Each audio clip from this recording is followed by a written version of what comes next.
they framed it, or they said something that always stuck with me. And occasionally you'll find people from all walks of life who will participate in soft bigotry of low expectation. And I think that's particularly dangerous for African American students, African American males. And so I always try to challenge my mind when I'm thinking about education. And it's not just for African American students, a lot of time low income students. And so immediately some people, their heart goes out, they want to, feel sorry for someone because of their race or their background. It doesn't mean that they're not capable of achieving at a very high level. And your question was, do we experience discrimination? And I want to say, as a black male, when I take my suit off on a weekend and I'm wearing a regular sweatshirt or a hoodie and I'm driving in my car, traveling, anything like that, I do feel like some folks may see me driving and pull me over and just have a belief system that I'm up to no good. Or when I walk into a mall and I might go into a certain store, I may be treated a certain way. So, and I know if that's happening to me, it really happens to my students. So, have things improved? Yes, they have. But do you still face discrimination and certain treatment as a black African American male or female? 100%. And this is something that this is an everyday part of life that you have to understand that some folks, not all, but some folks are just going to look at you in a different way. I remember distinctly, vividly,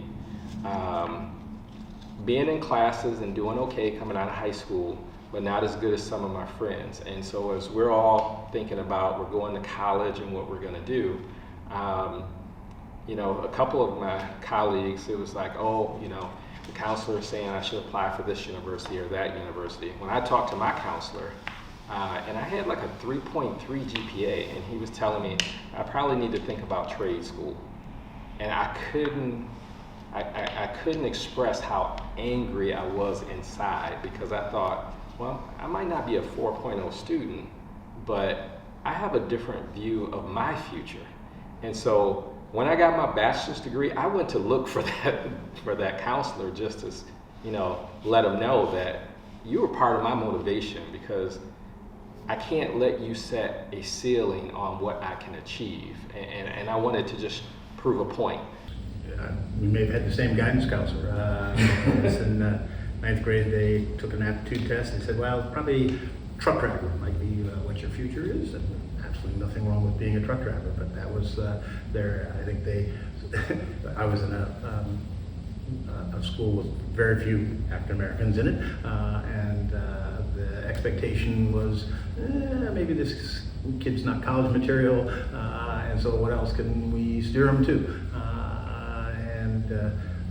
My parents, fortunately, were not having any of it, and said, you can do anything you want, and encouraged and pushed and said, no, you're not going to limit our son's opportunities. If that's where he wants to go, then that's where he wants to go. There's dignity in every work, but you shouldn't limit it based on your stereotypes of what you think an African American man could do, and I think that's part of our role as educators, is to say young men and young women can achieve anything that they set their hearts on, and there's lots of abilities, rather than artificially constrain them with some preconceived notion that they can't, or it's too hard for them, or that it can't be barriers. And I think that's one of the great things about our institution, is there are lots of faculty who go that extra mile and take kids who maybe are first generation college students who don't know what this is about and what this world is strange and how to navigate the system, and go around and give them a helping hand.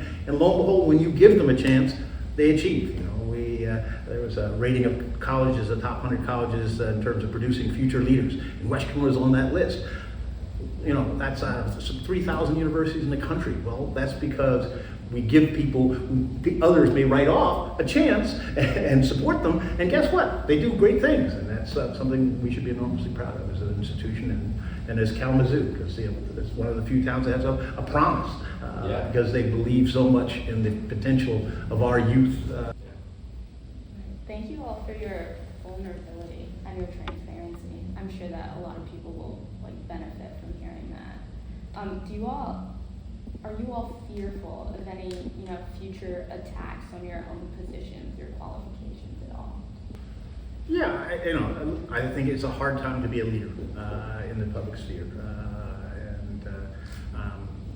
With COVID and coming out of COVID, in higher education and K through 12 education, the public eye and scrutiny is there, and there's sometimes there's a lack of grace given to leaders to make mistakes or what might be perceived as mistakes, and that can make it hard. But I think at the end of the day, you get up and you say, why am I doing this? And you're doing it, at least in my case, and I think in all of our cases, because we believe in the potential of our students.